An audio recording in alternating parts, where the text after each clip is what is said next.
Hey everyone, we're here. We're live. We did it. We're ready. Right now? Yeah, Here we're we are. live, Marco. Live is when you go in front of everyone in a virtual setting. It's like when the curtains open up at those old timey Peep shows. plays that you used to go to. Peep Oh. shows.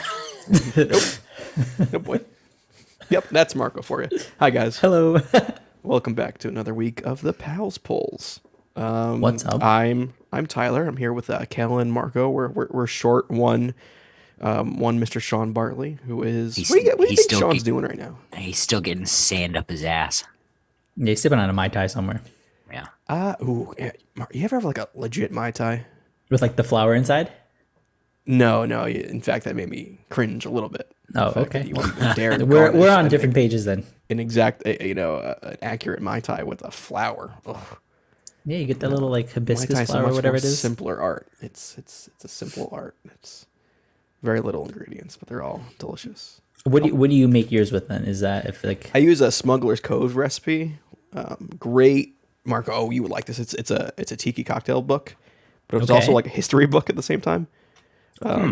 Which like it's a history of white appropriation of Polynesian culture, and then it's evolution into it being kind of its own thing, but still kind of problematic. But the drinks are really fucking good, so as long as the drinks are good? it's real good shit there. But yeah, no flowers unless it's edible, maybe. I've never been relaxed enough to enjoy a Mai Tai. So Yeah, you have. If I can make you one, you would get relaxed because I use like the overproof rum. my man, I was riding a tricycle around worried about the economic crisis. That's 'cause I've you're not in been the relaxed UK. since 1987. At my wedding, one of my good friends, he had we had Mai Tais as like the special drink, the cocktail, and he had. Oh yeah, there's Matt in the chat. Tyler's wedding Mai Tai concussed me. Yeah, Matt. Matt, if you're still in the chat, how many did you have? Like I know my friend Kevin had about 11, I think. What? Oh, And he was good the next day, but Matt Yeah. literally got to his hotel room, tried to pick up his glasses off the floor and smashed his head onto a table and was bloodied. that's right. That's right. I remember that.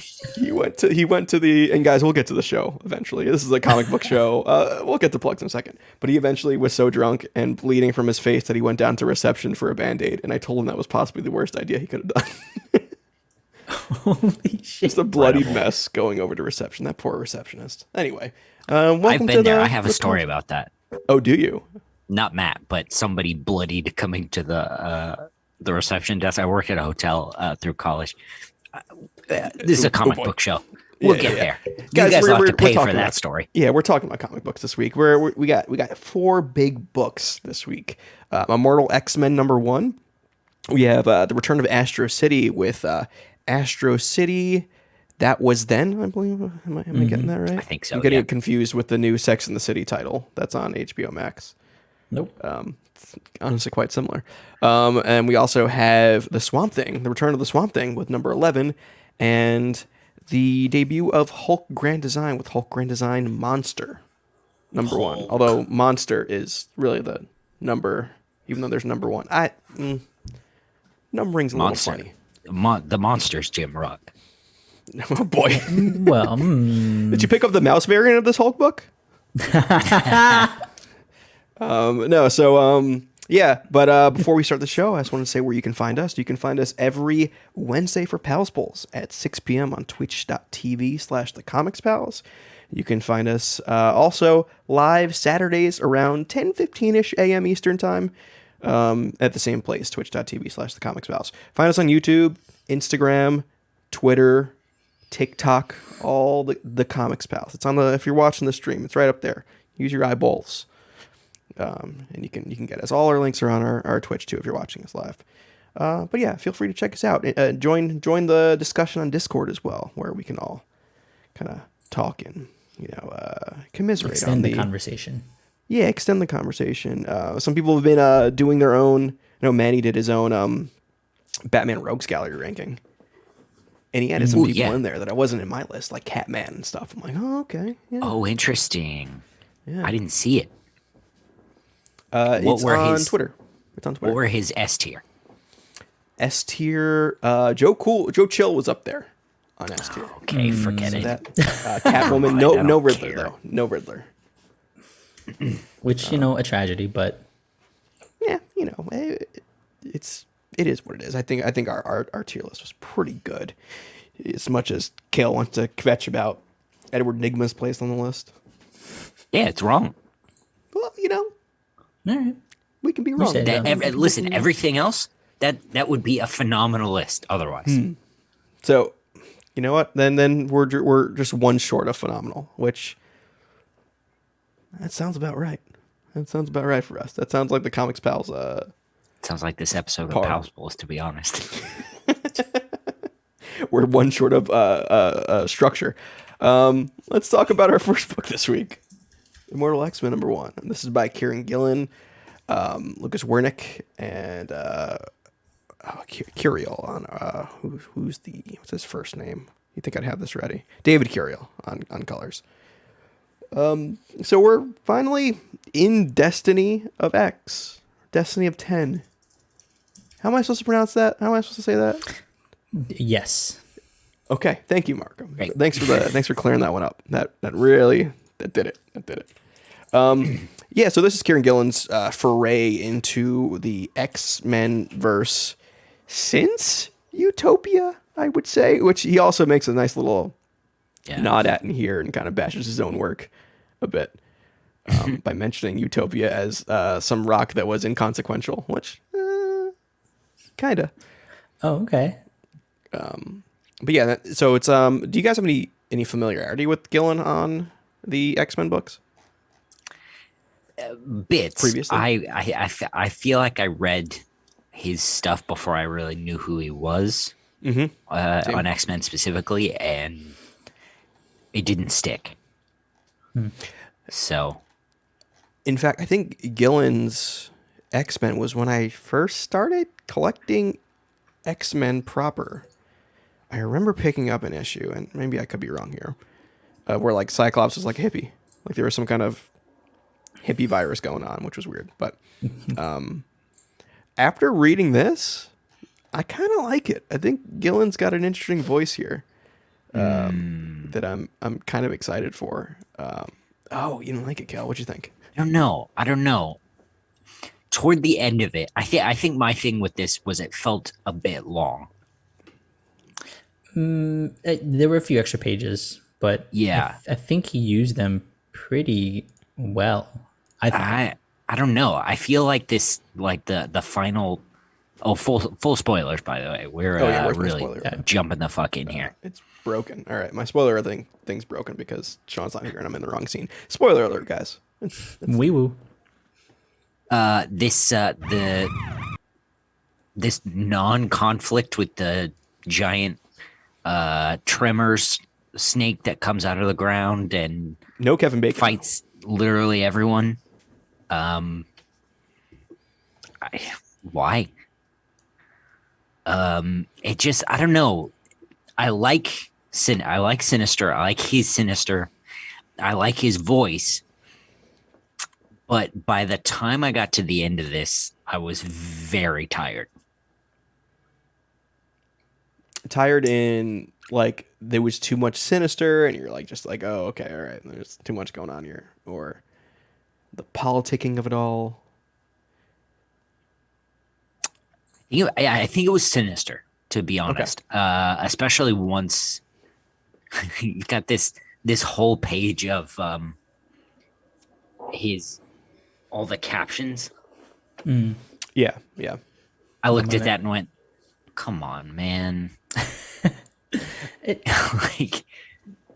It's so much, and it fits because this version of Sinister is talky. He's a talky guy, and at this point, things have started to go wrong, and I felt like it was just dragging on. See, I like that because it is this kind of Sinister, and the only familiarity I have with Sinister has been this sort of era of the X-Men, and I've been having a really good time with that. The fact that he's verbose for sure, like 100%, and lots of caption boxes. Usually for me, a turn off. We're not reading Spawn here, but like I think It's the last book we talk about. but I think Gillen is. I think he's a good writer. I think he keeps it engaging, and I think he keeps it interesting enough for me to. Yeah, sure, it's a lot, but I think it keeps the pace, it keeps the flow because he's a character. He's Sinister specifically is a good character. He's wacky, he's wonky, he's the way that he is driving this narrative where he's like you're trying to get in his head and go alongside his thoughts.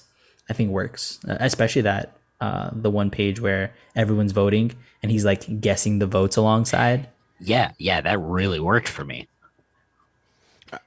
What I really liked about Sinister kind of being the POV character was I don't think I've ever seen that really. He's always the antagonist. You don't really see him in his POV. But also, like, I think Gillen writes a good unreliable narrator. Yeah. Especially like with I mean, I know you don't care much for it, Kel, but like the machine in Eternals. No, I like the machine. Sean was the one who didn't. Yeah, like the Sean. machine. Yeah.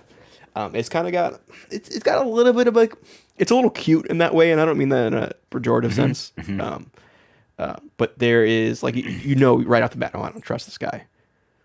So anything that's actually happening that he's saying, I don't know if I can trust.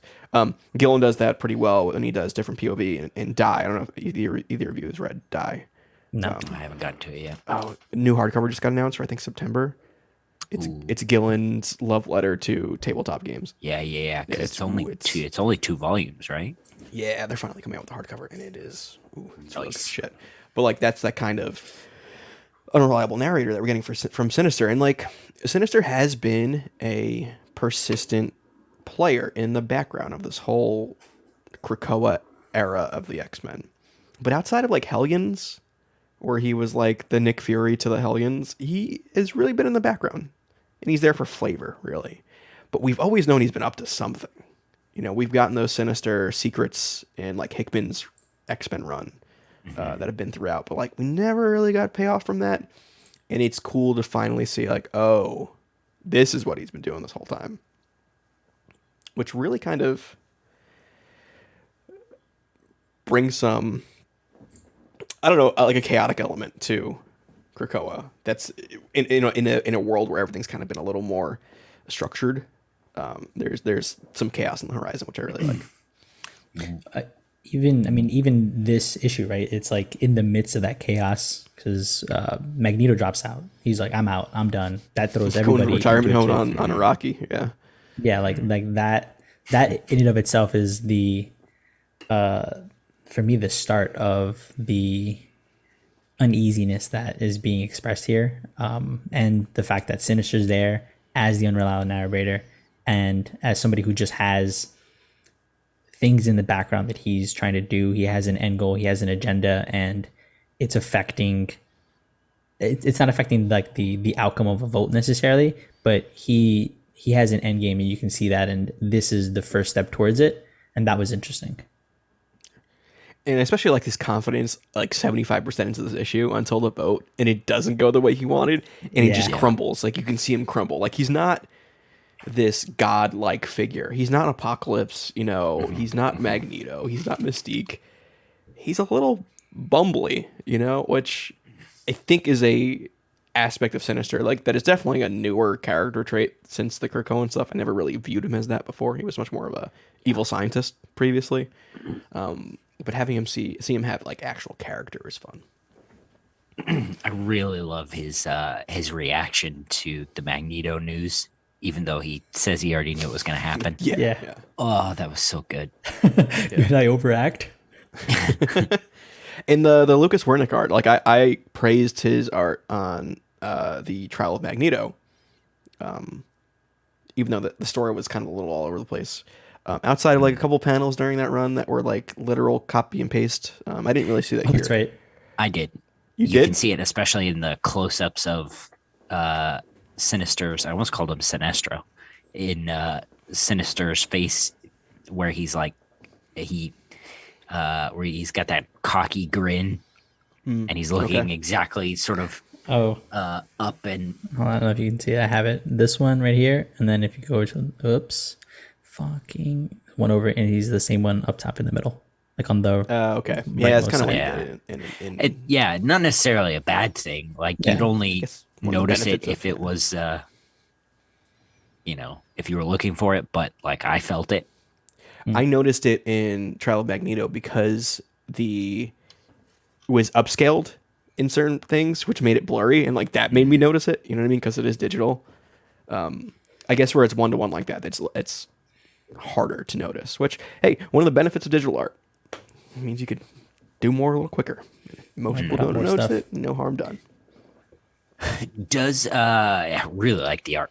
That aside, and that's a minor quibble. Does this do anything for you going forward? This setup that Gillen's presented here, Are you saying like? because this is supposed to be like the first step of what you said, it was Destiny of X or whatever. Yeah, yeah. So this is the first chapter post Hickman. Yeah. I don't know yet. I don't want to say no off the top, but like I don't really know enough yet. I think we're getting a lot more. We're getting X-Men Red and X-Force next week, and Marauders next week as well. It's a big X-Men week next week. Yeah. So I think maybe once I read those, I'll be able to tell. But I think it's a little up in the air right now. I'm interested in this. I definitely like this, and I'm interested to see where it goes. Yeah. It definitely doesn't really have the same gravitas as the Hickman stuff did. The Yeah. Hickman stuff can And be super heady. I think maybe that's what I was missing here. I think I was hoping for more gravitas. But I see. I feel like that's why you start with a Sinister. You know, like you kind of don't make it as heady with this character, because even in Hickman's interpretation of him, he's still a goofball, and I think that's a good opener for somebody who's coming in new. Let's say like this is the new era. If you're coming in new and you want to not get bombarded by that heady stuff quite yet, I think it's I think this is the way to start it. But I can see what you mean, that like that's sort of the flavor we've gotten used to, especially for this kind of like a more central book. Yeah. Yeah. I think it works. Undermine the expectations. Sort of, yeah. Matt says mid men in the chat. Maybe read the book before you. Don't make me come down there and slap you Will Smith style. Just like that slap. This is all staged. Yeah. So, Kale, I did have one question for you specifically. Okay. What are your thoughts on this cover? This the Last Supper cover by Mark Brooks. It's a good cover. Oh, okay. Somebody else. Should I have some religious No. thoughts or something? Like Yeah, I thought we were gonna maybe have, I don't know, who's the Judas of this? Like, maybe I was reading too into it. I would have I don't have that painting memorized. Like Oh God. Okay. All right. My 12 years of Catholic school is showing. yeah. I'm a filthy Protestant, so I don't. Oh, okay. I gotcha. Yeah. Yeah. The final question, the hook, the last page. Did I do anything for you? It's interesting. It almost Is seems it like a an- is retcon it- of what they just did with Moira. Yeah. Is it We enough? want that plot point, but we kind of just wrote it off. How do we keep that going? Yeah. It makes perfect sense to me, Sure. Yeah. especially Yeah. from the Sinister angle. Yeah. I'm so fucking tired of Moira now. But it's just her power set that's used here. Like he even says like people are just resources. They're not And people. they're gonna drive this power set and this character into the yeah, absolute yeah. ground. But that's like that makes sense for Sinister, right? Because like that means that let's say each one is fresh. It makes right? sense for Marvel too. Fine, fair, okay. But in the context of Sinister having these multiple Moiras, he has 50 lives here that he can go and get his own data and he can figure out for himself. My question is, okay, if one of them dies in this timeline, right? Doesn't that just reset all of the timelines? Like, how is he going to extract that information back from the Moira? Using backups. Trans-dimensional backups, I would guess. But doesn't Mark, it if you only think work too for hard her? about it, No, but, especially like, the Gillen book, if you think too hard about it, it starts to hurt. okay. See, like Hickman had that logic, though. You know, I'm sure it's in there, but it's only the first issue. sure, Yeah. yeah. I I say we'll pull figure it. it out. Yeah, I think it's a good first issue. That was fun. Yeah, I'd pull it. If you liked what's come before, I would pull it. Yeah, I'm playing this for Gillen at this point. Like, Yeah. Eternals has been good. He has done other stuff with a large cast that works well. Wicked true. is good. Yeah. The art in this is 40 times better than Eternals. So Okay, all right, we get it. You don't like Asad Rivich, we get it. Talking about books, I did like a hell of a lot. Astro City's back in a special come called on. That Was Then. oh, So I know I and Cal, we waxed a little poetic about Astro City. But Marco, this is your first city? No. I've read some of the very like the first arc. Okay, I have okay. the first trade of it, and we were actually talking about it before the show. Like it's a good book. It's very, very good. I think this captures it captures like a sentiment, like some sort of nostalgia, but also a sadness for the future, which I thought was really interesting. this Busiek- book specifically. Yeah, this book specifically. Busiek, I think, has a really good ability of being able to draw emotional beats, write emotional beats and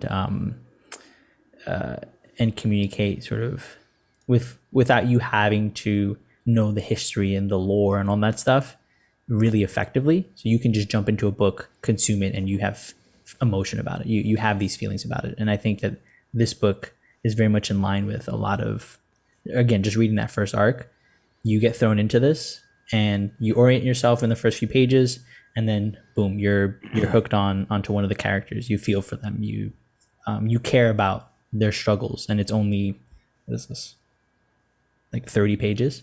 It's great. 32 pages. Yeah. Yeah. Yeah. There is a simplicity to what Busiek and Anderson together with Ross on covers and character design, I believe. That just taps into like just Americana archetypes. Like it's like one of the Mythology, most like like it's just like American mythology really, which I think the comic book superhero is like one of those things that is very American. I had this thought while I was reading it and thinking about it.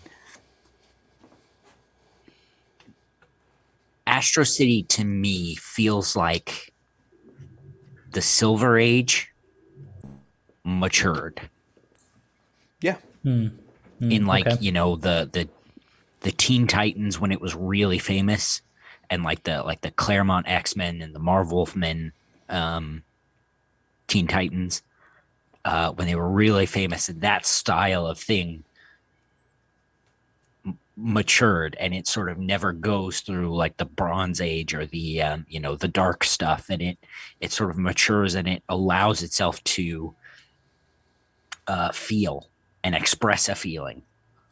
Yeah, it has the ability to like portray that Bronze Agey type goofiness and happiness in a way, without being naive to itself.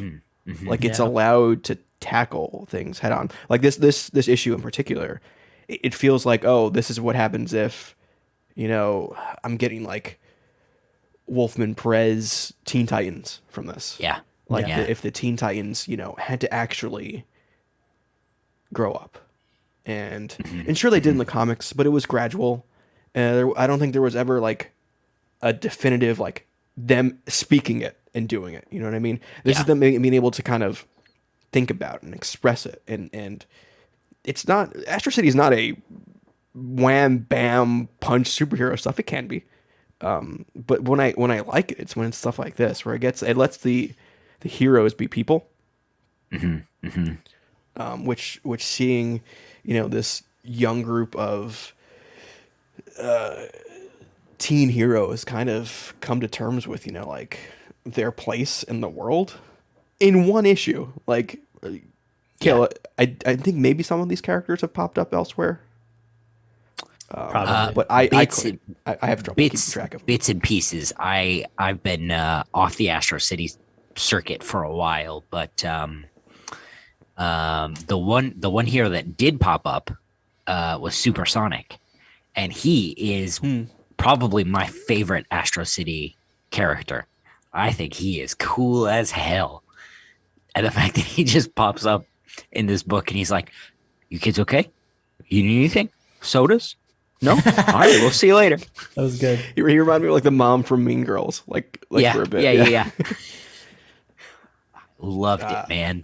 Yeah, this is so good. The setup for this, I think, is like at first, it's just kind of introduces you to these individual characters, and they're on a road trip, and then you get the reason why for the road trip, and then you start to get them, like one of the superhero teams, the Jayhawks, they die, and it affects all of the heroes, all of the teen heroes specifically, because they were a teen team, and it confronts them with that reality of like, this is a potential future or lack thereof, right? And then the subsequent part of the story is all about, well, what do I want to do when I continue to grow? I have to grow, right? I'm going to grow, and being in this line, this profession, let's say, is going to confront me with the reality of, I'm probably going to die.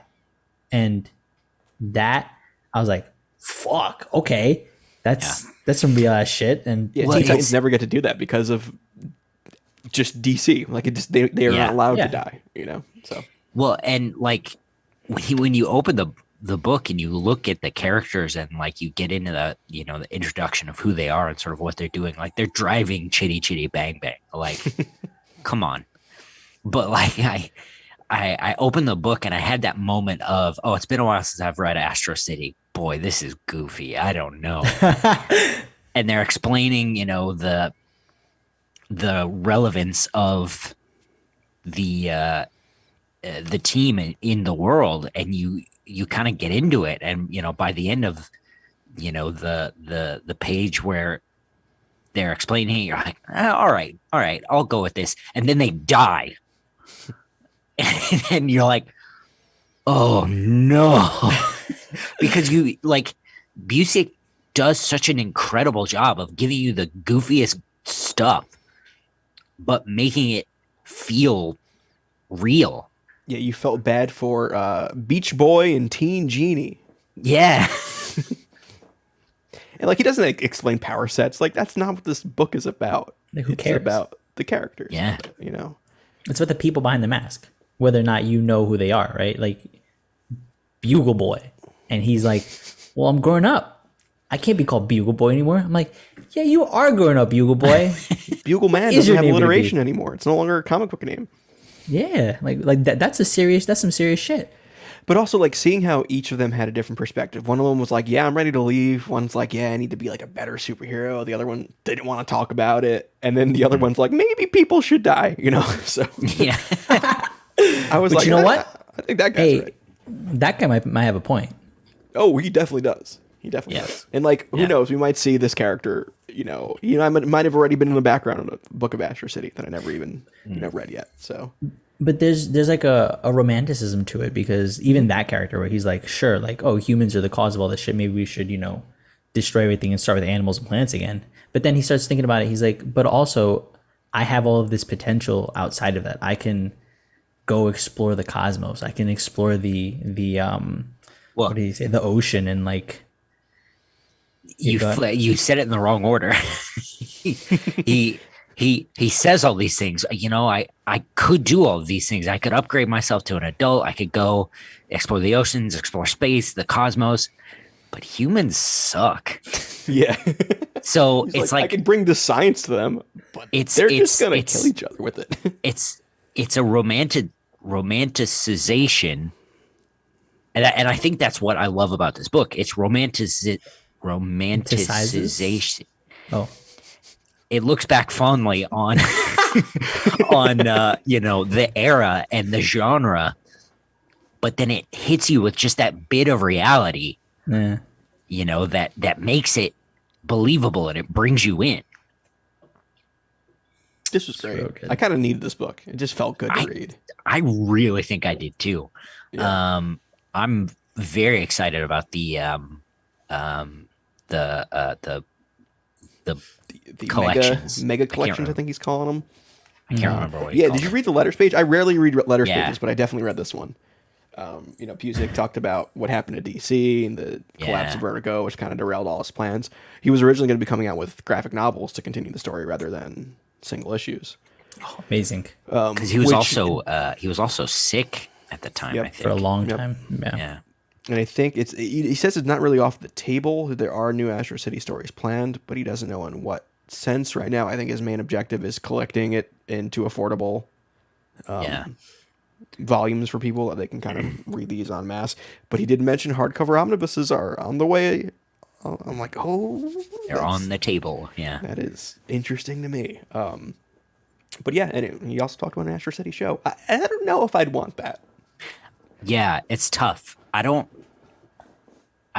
think. I don't think it could be done I well. don't think it translates. I think this Yeah. is such a specific thing. Like I this, kinda- this I- feels like a comic you would take off the rack of a newsstand out in the middle of like 42nd Street, which never existed in my lifetime. But it feels like such a specific thing. Not that it can't Yeah. happen, but I just don't know how they would do it. Yeah. I feel like it would be a bit like Jupiter's Legacy. I think, what if they did like a Black Mirror style like anthology series? That's what I was gonna say. That could work. An That could work. anthology. Okay, Yeah. I might be convincing I- myself. Yeah. I think you got me. Sorry, Kale, before you jump in there, Please. Catherine Starr, interesting logic he has. Humans do suck though. Right? They do. They do be it sucking. is. Nope. Any other thoughts or Catherine, as a newcomer to superheroes and comic books, Astro City is definitely a place you want to 1,000%. go. They just released the first Metro book, which is the first 19 issues in a collection. I think it's like $26. It's worth it. It's that's so good. not bad at all, price wise. I got it. I got it this week. Did you? Oh, really? Yeah. Okay. Maybe I'll pick that up this week too. That sounds really good. When I got to figure out where I dropped off. I think it might have been after the Dark Ages. And I'm gonna use these to that's collect most it and catch up. Yeah, I'm excited for these. Especially they can probably pump these out pretty quickly. I mean, Image is pretty good about putting their trades out in a very manageable time frame. Especially since this is already collected, like, Yeah. Why not Just at putting this it, point? slapping it together. yeah. Man, I'm excited for more Astro City. This is Yeah, dude. what I needed. How do you guys feel about Anderson's art? It's good. Yeah. Yeah, it's I good. don't. I have no issue with it. I think it has stayed the same, but also evolved enough where I don't feel like it's dated. Yeah, If that makes sense. Maybe Alex Sinclair on colors definitely helps. yeah. I feel like sometimes I don't know. This is probably just a nitpicky complaint because I've loved this book for so long. But some of his faces are a little bit weird, The racer kid, he looked a Yeah. little wonky sometimes. especially after Supersonic leaves. There's that last panel of the page. It looks like he's been in a fight, but like nothing's happened. So I think some of it might be like inking. Some of it might be weird coloring. I don't know. Sorry, I think got he has a distracted by all style. the variant covers for this. I didn't realize how cool they were. Yeah. Image Comics characters meeting Great. Astro City characters. Like there's an Eric Larson Savage Dragon one. There's Radiant Black Mm-hmm. one. There's a Sex Criminals Chip Zdarsky one. Oof, these are good. Yeah, man, this is good. Speaking of other stuff. returns, Marco, how'd you feel about your boy coming back, the Swamp Thing number 11. Let's go. Yeah, this is by Ram V, Mike Perkins, and Mike Spicer with Aditya Bidkar on letters. It's always like a Christmas morning feeling when a new Swamp Thing issue drops, you know? Oh, you got the Francavilla variant on stream there. That is hot shit. He threw a gar on there. That's not a crocodile. I need an alligator. I'm pretty sure that's a gar. Okay. It's the way that they got more needle nose sort of things. Could be wrong. I could be wrong. So this book reintroduces a character that has not been seen in comics for like 15 plus years. Was not around for New 52. Tefe Holland, the daughter of Alec Holland and Abby Arcane. Do you guys know how she came about? Is it the blowjob scene from Alan Moore's run? No.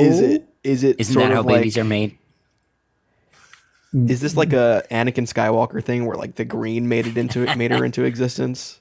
All right. So at some point during the Alan Moore run, actually, the end arc where he goes up into space and he's like off planet and stuff. The green decides we need a new avatar because the one that we had was he's off planet. Oh, don't worry. Okay, we'll get to that run. Don't worry about it. That's a book club. That's an upcoming book club. Oh, boy. And so the green creates a new avatar. But just as they're creating it, Alec Holland returns, and now there's two avatars. They can't exist at the same time, and so they decide that they need to destroy one of them. They turn on Alec. The green turns on Alec, and what he and Abby decide to do is try to save the life of this other avatar. They call it Sprout, and they're trying to figure out how to make it into Sprout rings a bell. It's the part where what's his face? Oh my god, I'm forgetting. I didn't read it, but I might have read a Wikipedia on it. That's the thing. Okay. Yeah. And and so what ends up happening is they're like, we need to figure out how to make this how to bring this thing to life without destroying it. So what they decide to do is they kidnap Constantine. Swamp Thing takes over his body, and as Constantine has sex with Abby, he impregnates her and puts the life force of the Sprout into the embryo as well, or like as they're consummating, also puts it in. And so over the course of 9 months, it gives birth to a human with the essence of Sprout inside. So it has powers of the red and the green. Was Constantine cool with this? Oh boy. I forget. I mean, Marco used the phrase "they kidnap Constantine." Essentially, if there's somebody who can be okay with a kidnapping if he understands the situation, it's Constantine. It's Constantine. But then it's not kidnapping, right? Like, right? Then it's just foreplay. Well, thanks for that, Marco. I feel like I just aged 15 years. I was more. I mean, we'll get to the end of this book, but I enjoyed this. This was gross. A good chunk of this book was a good chunk of it was just a surgery scene. A cool as I say chunk, I made myself kind of gag a bit. Just a guy. So it's our big bad from the previous arc season, or they gave up on season. This is just going on now, right? Yeah, at this point. Well, no. This ends at the 16, and then they're gonna do another season afterwards. Gotcha. Okay. But yeah, our big bad of the previous storyline is now infused with an old avatar of the green. Mm-hmm. And now he has they had just some weird kind of surgery scene where they grafted all the different parts on him. There's that one page, and again, this is with the freaking team Perkins and Spicer, double mics, where it's the intersections of the body on the operating table. Yeah, both of them overcut onto each other, and like it's oh man, he uses panels so fun in this series. And on Spicer's part, the mint green against this like lighter purple. Yeah, the pastels. So cool. Yeah, are I love really really purple crazy. together. like, It's like that classic works. comics right there. That works normally, but for what caught me was even the lettering turned green, like that lightish mint green. Yeah. So shout outs to Aditya Bidikar on that one too, because good stuff. Well, Good teamwork. it's the whole thing where old comics in terms of color theory, the secondary colors meant bad guys, but with Swamp Thing it's not the case because he is this green entity, and it could be bad, could be good, but that is just Swamp Thing. So how do you turn that green evil? You pair it with purple, and then green and purple is never a good thing in comics. It's like double bad. So seeing that is just like, oh, okay, all right, that's how you turn the green on me. I enjoyed that as a thing. As So just to keep that theory going, the color theory there, what do you think it means that the hands are all blue, besides the fact that they're wearing, blue gloves? I bet it's that they're wearing blue gloves. I mean, they could have went with green gloves, I guess. Those like surgery green. Or like white? Yeah. Sure. I mean, My- I guess maybe they're not the focus of it. Maybe that's just to well, kind of let it. It's cool color, so it kind of diverts our attention from it. My immediate thought, just to continue with the color theory, is it sort of it shows like an act of what they're considering good. Okay.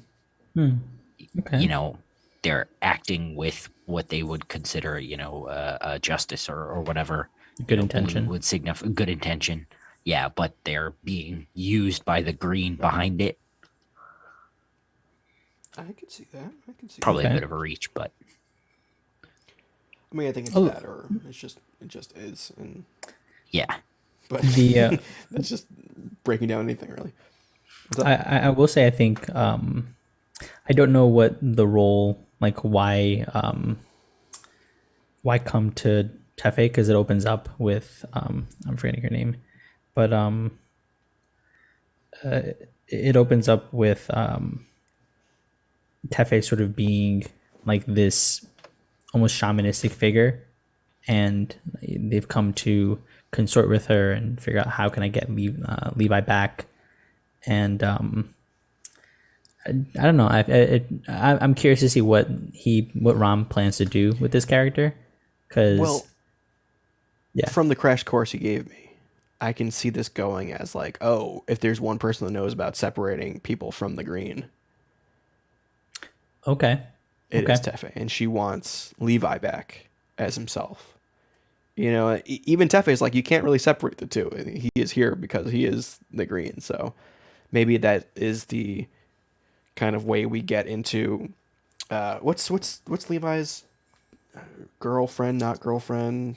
I keep wanting to say Jen. Jen. It's a J name.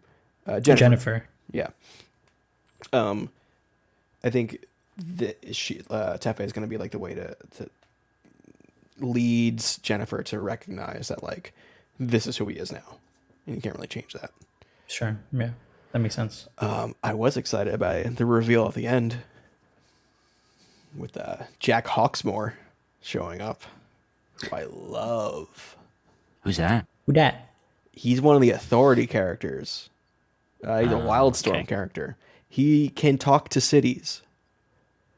And Excuse me? he is like the Swamp Thing for cities, if that makes sense.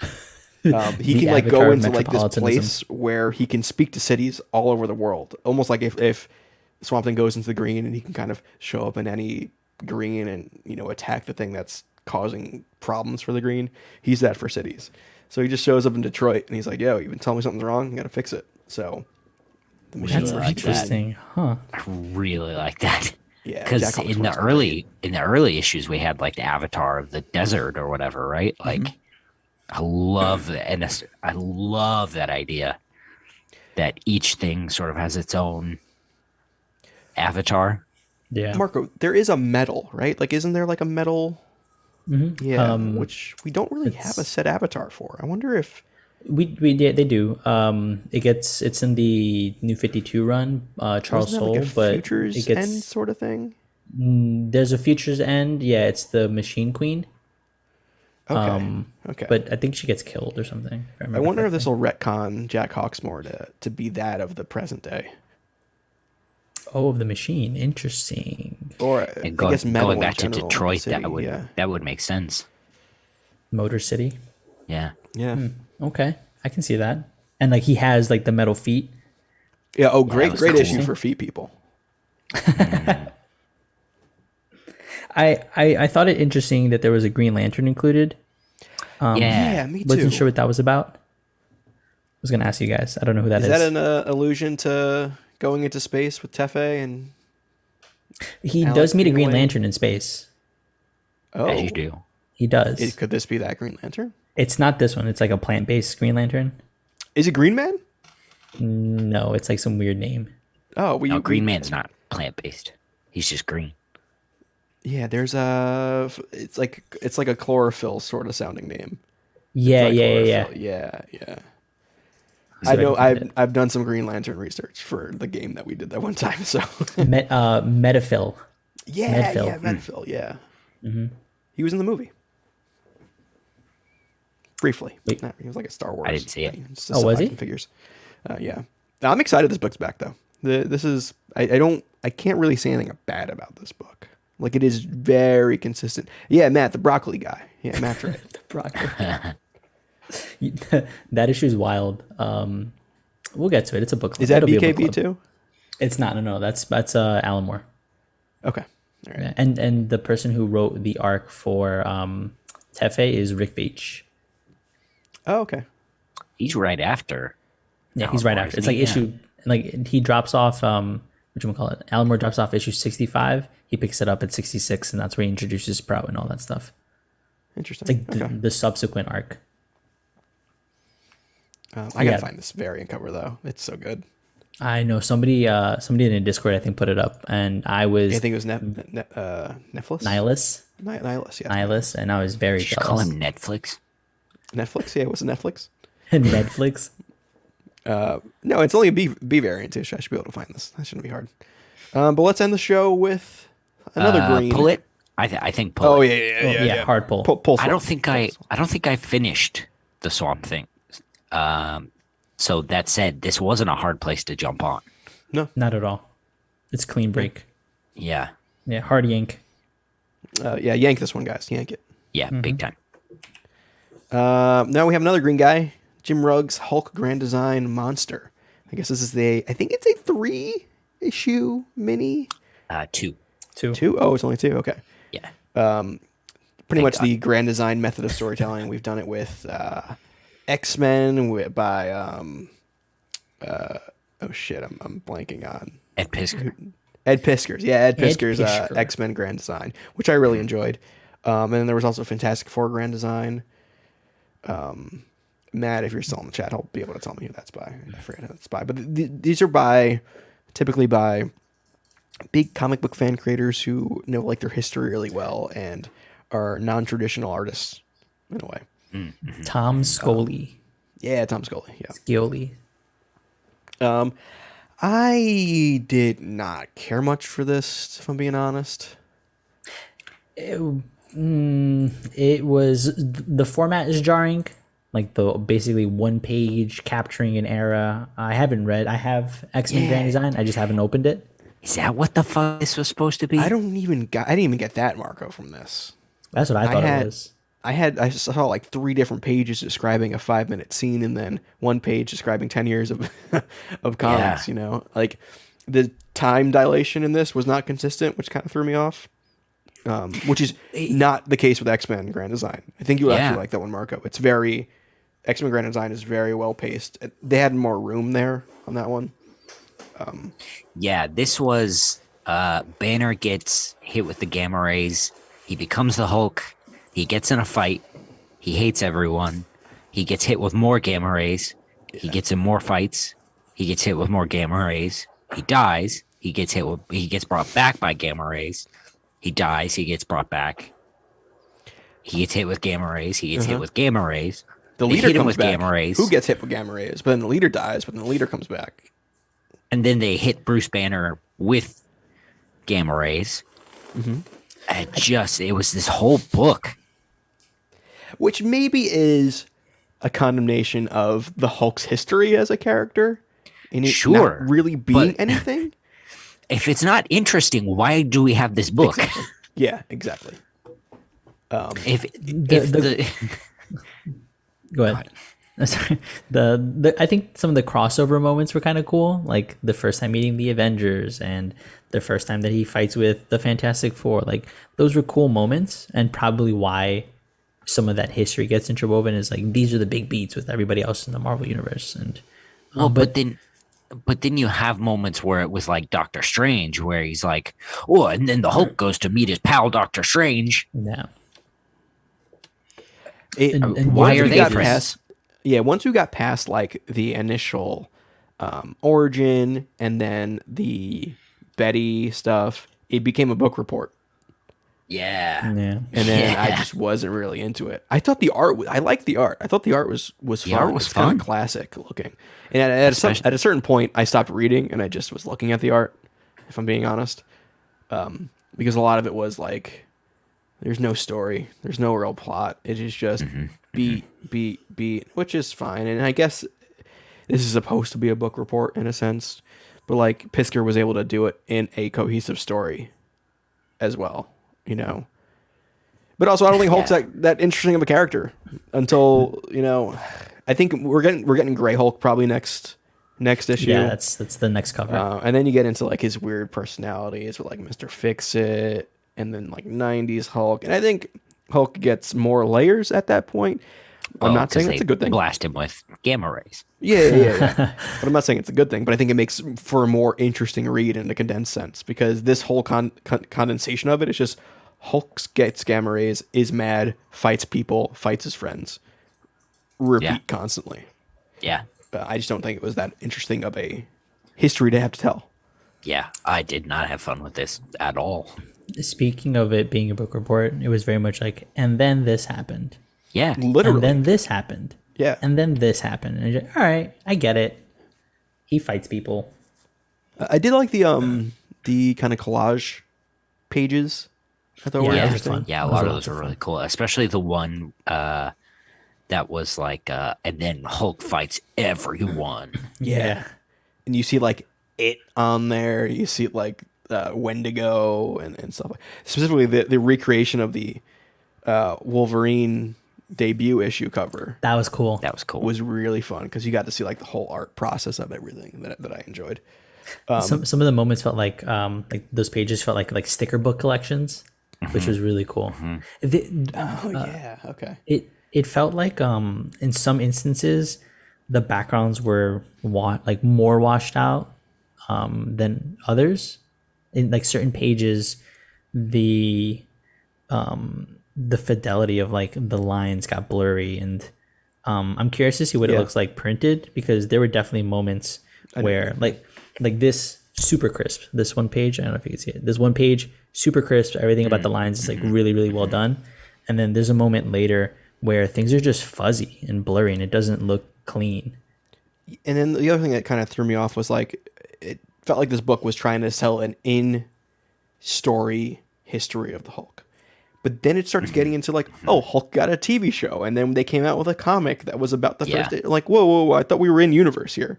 Yeah. Now we're breaking kayfabe here for a second to I get it. tell the history of the Hulk as a whole. Like, yeah, that kind of threw me off. Also, I think I have that issue with the Hulk teaming up with Quasimodo. I think I have that somewhere. That looked very familiar to me. Because I was like, who's Quasimodo? Why does Quasimodo have his own title? You know, like From Walt Disney's The Hunchback of Notre Dame? That's what I was thinking. they just sing out there the entire time, and Hulk has to smash that creepy priest dude's face in.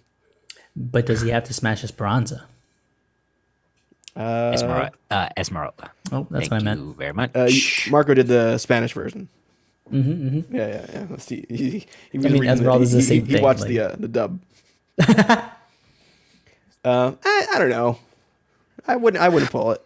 I'm probably not gonna check out the second one. If you own a comic book store, just go ahead and just throw this in the garbage. It's Damn. not good. It's not that bad. All right. So I have a friend on Twitter. I used to do a podcast years back, and he's a huge Hulk fan. I tweeted at him because I'm very interested to hear his take. He's like, he has a tattoo, multiple tattoos. Whoa. He's very into it, and so I'd like to hear his take. So I will keep you guys posted on that because he's a devoted fan. Yeah, Hulk fans are wild. Cool people. Yeah. Hulk But those fans are the books smash. we're talking about this week. Those are the books we're talking about on Pals Pulse this week without Sean. Which is your book of the week? Astro City. Easy. Yeah. Okay. Easy Astro City. Yeah, that's. And I think the other three books that besides Hulk, like the first three we talked about, were also very strong. Any other week they might have been, but like it's Astro City special. Like that's gonna win no matter what. Immortal X-Men and the Swamp Thing. Yeah. We're good, but they're no Astro City. Yeah. As part of my membership to the Swamp Thing fan club, I'm legally obliged to say that Swamp Thing was my book of the week. Well, for me, Sean comics tagged me last week, and he made me reread Spider-Man One More Day. It's by J. Michael Straczynski and Joe Quesada. Joke's on you, Sean. I like this book. If you're live in the audience right now, good job. Yeah, thanks, Sean. This is I good. really, your tone really, it made me for a second go, maybe he didn't have such a good time doing this one. No, I actually did. I do like this book. I'm a big fan of Joe Quesada art. Like Joe Quesada art is like, it brings me back to a time. You know what I mean? Like, Yep. I don't even need to read this book, and I can enjoy it for what it is. I enjoy this book for the ballsiness of it. I think How so? Straczynski literally decides like, oh, let me kill off Aunt May, and then sure, retcons it with Mephisto and all that stuff, but it also brings Mephisto into the spotlight, and I think Mephisto was never really like A tier before this, and he becomes that in this. And I like all Mephisto's A tier. I don't know. Oh no! Come In terms on. of like a Marvel villain, Mephisto's A tier. He's not S tier. He's A tier. I think he's up there with like a Kang the Conqueror. I don't Oh, even know. it sounds if I like would we have call another Kang ranking we need to do. I don't even know if I would call Kang an A tier Marvel villain. Whoa. Okay. So See, like you got like your S tiers like Kingpin and Doom. Those are S tier. We can agree on that, right? Sure. Green Goblin. Goblin. S tier. Obviously. Yeah. Norman Osborn, I would say, is above S tier. I think Norman Osborn is one of the best character creations of all time. But I think Mephisto is O-tier. a solid A tier. Anyway. Man, I don't think so. And the Okay. other thing about this that I really enjoy is the backlash. I think it is quintessential, it is the first big, like, internet backlash that I think we got in comics, which maybe is the framework for everything else after it. And now we have Snyder fans. Yeah. So maybe in that in of itself is not a good thing. But yeah. When this came out, this was before I was tapped into the zeitgeist and what people were saying and stuff. And man, I was just happy to be on the ride. Like I loved Straczynski at the time. Like Oh, Kale's so innocent. it was a much better. You time. even like his Moreland stuff? I love. We talked about this when we did the Spider-Verse stuff. Spider-Verse, Moreland is laughable. But that first book with Moreland, are you kidding me? Moreland is a force of nature. Oh my God.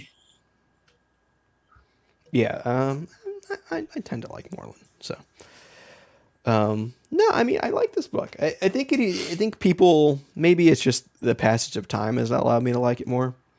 And I think it gets a bad rap. I've never not liked it. I didn't even, to be honest, like when I read it the first time, I didn't even quite understand what it was doing as like a retcon or whatever. Like this was probably the first time I'd encountered that in real time. Sure. I think it's So for probably me, the it most was just like. so for me, like, it was just like this is. oh, okay. Yeah. So One More Day is not the one where he retcons the marriage, right? Yeah, it is. It is. Oh, it Yep. is. Yeah, Oh it is. shit. It's the one more day that they have together before their marriage is null and void. Yeah. And I like this book. Yeah. But I do have I have the ability to tag someone else. And who tagged Sean previously? Me. Oh, then this lines up Sandman Mystery perfectly. Theater. It lines So up you perfectly should. So because you should get tagged again, right, Kel? no, it's actually Marco who's getting tagged. And don't worry, I'm not going to go crazy on you. Oh. I'm only going to have you read a new book that comes out next week. What single issue? Okay. So not bad. Okay. Sexy manga? Deadpool Bad Blood #1. Oh, okay. I like Deadpool. This is a serialized version of a graphic novel that came out a couple years ago. This is by Rob Liefeld, Chris Sims, and Chad Oh Bowers. no. I've read this. Chris Sims also used to work for. He was like Warrack at Ajax. It was like Comics Alliance, way back when I Yeah. think. Yeah, it was a good set. Next He- week? It comes out next week. Yeah, I don't see it here on Comixology. it might be tricky to find because it is not like a new issue. It is a serial. I'll send it to you. It's Deadpool Bad Blood #1. It's interesting. Okay. We don't get a chance to Murphy- talk about our boy Murphy says, Liefeld on the show. Murphy says Bad Blood was good. We read the trade for Longbox. I don't fully remember my thoughts on it, but like that's how far away it's been. Oh, here it is. Yes, yes. Okay, I have it. Man, you couldn't have told me to read Lobster Johnson or something. No, I want to hear some. Well, who's Tyler? Me? Yeah, I I've read pre-ordered. Lobster Johnson. It's pretty good. I pre-ordered it. But yeah, so that's our that's how I'm tagging you. But we do have polls for next week. Polls for next week. So first up, I have Marco with Strange #2. Oh, Strange. Yeah.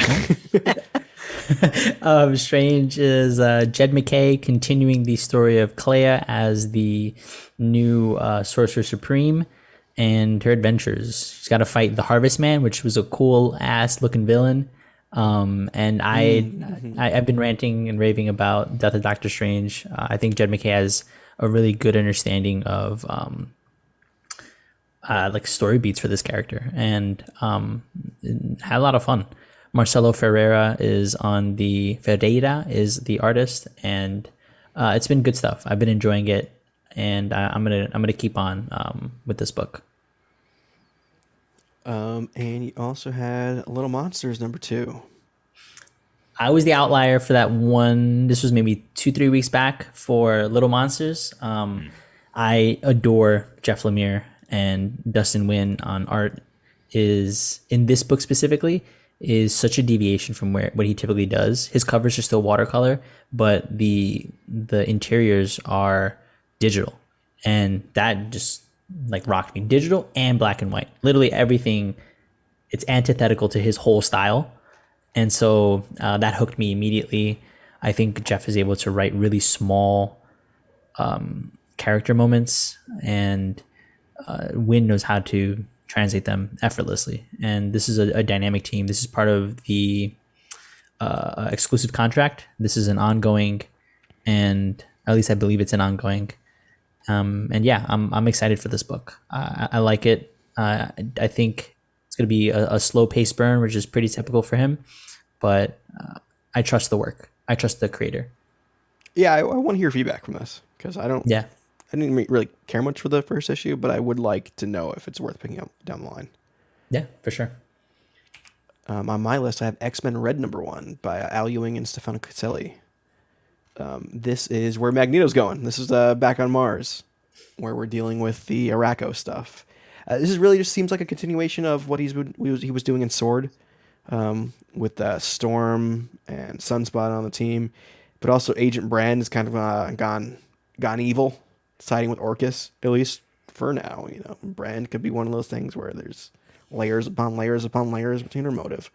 Yeah, in that diagram in Immortal X-Men, she is affiliated with S.H.I.E.L.D., I think. She is, but she's also affiliated with Orcus now. Yeah. Right, She's like a right. spy. But Yeah. Orcus is made up of several different X-Shield, organizations. Yeah, it's mostly AIM, and then it's Shield, and then a bunch of other ones. I think some Hydra too, actually. Yeah, I think so. And also that Dodderman cover is tasty. But I also really like Al Ewing. I'm pretty much like, if Al Ewing's writing another Marvel thing, I'll probably at least try the first issue. Like And he hits more this- than he misses for me. This cover makes more sense now. Also reading Yep. post Immortal X-Men, because I think we were questioning why Magneto would be there, and this makes more sense now. Yep. I'm excited for this. And they also have the finale of Devil's Reign by Chip Zdarsky and Marco Cicchetto. Let's go. I've been really liking this story, and seeing Wilson Fisk implode throughout it has been really fun for me. So I always love a good Wilson Fisk fucking his own shit up story. It's good Marvel Kale, event. you got Batman Beyond. Oh, you're picking this up? Neo Yeah, Gear, yeah. number one. Love Batman Beyond. And one of the you know what really sold this for me? Is it the premise reminded me of a Batman Beyond fan fiction I read when I was a kid. Was it by these about- writers? No, I don't think so. It was really fucking good though. It was about Terry McGinnis infiltrating a gang as a hoodlum, investigating I think it was So his matches Malone. yeah, investigating hardcore drug crimes and stuff, and he was constantly getting the shit kicked out of him and stuff. It was so perfectly written. I wish I could find it again. This was it has to be 20 years ago now, but it was so good. Anyway, Bruce Wayne is dead. Ooh. And Terry McGinnis has 1 year to find the man who killed him and defeat him. Okay. All right. It's written by Jackson Lansing and Colin Kelly, who have been doing some stuff at Marvel. I think I feel like I've seen that around. Yeah. one of them's doing the new Steve Rogers cap. I believe it's Jackson Lansing, or maybe I both. think of you're them. right. They're like a writer team. Yeah, solid stuff. And you also have the Unbelievable Unteens, Volume 1 by Jeff Lemire and Tyler Crook. Yeah. Tyler Crook, Marco. I know. I saw this. I was like, ooh, I might.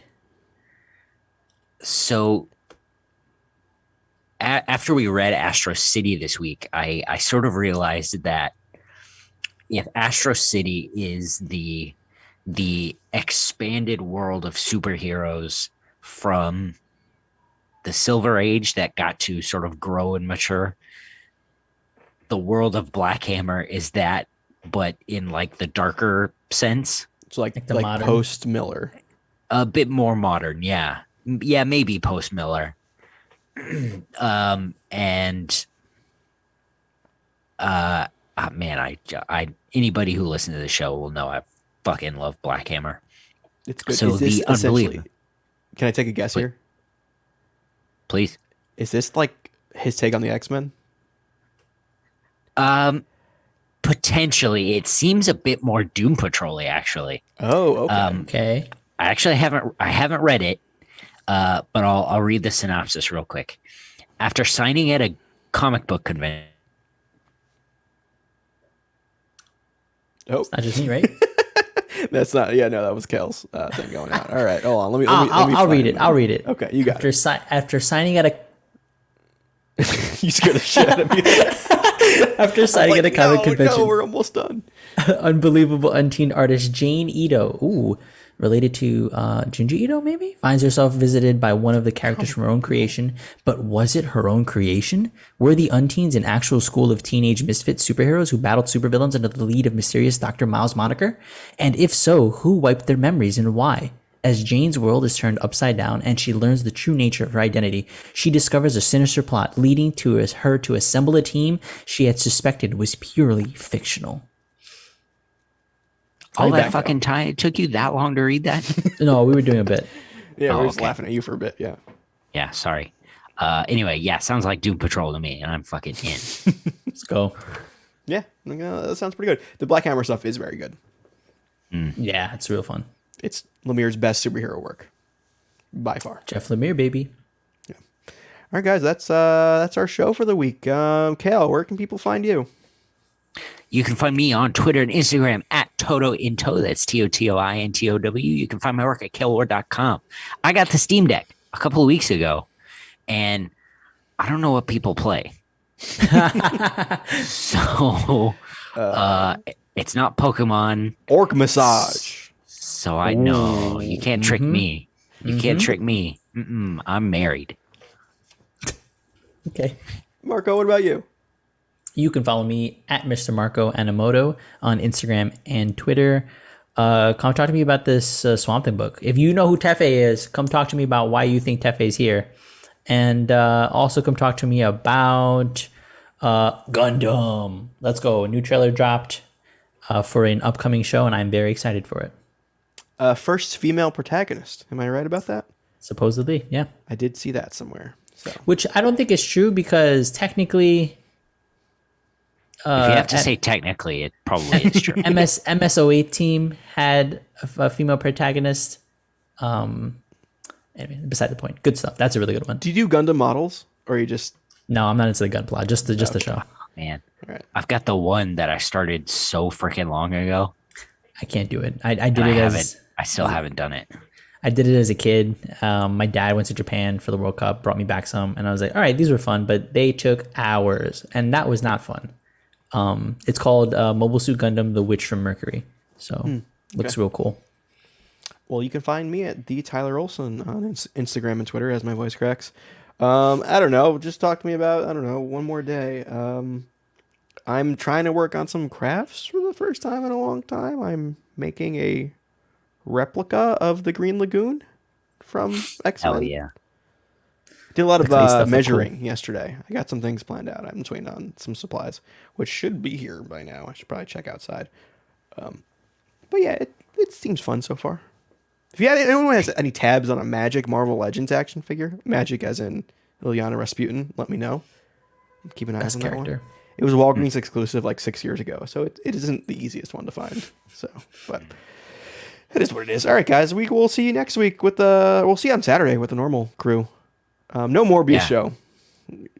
I'm gonna go see Morbius. Ooh, talk to me about Morbius if you're gonna go see it. I'm seeing it tomorrow. I got an 8 p.m. showing, and I'm ready for it to be bad. Marco, if you want, go ahead and put your little review of it on the Instagram. Do like a quick little story. There we Solo. Go. Make a TikTok. Look at that. Ooh, TikTok. Oh, that actually might work. You should probably do that. Yeah. I will. Yeah, actually, that's a good idea. All right, guys. We'll see you next week.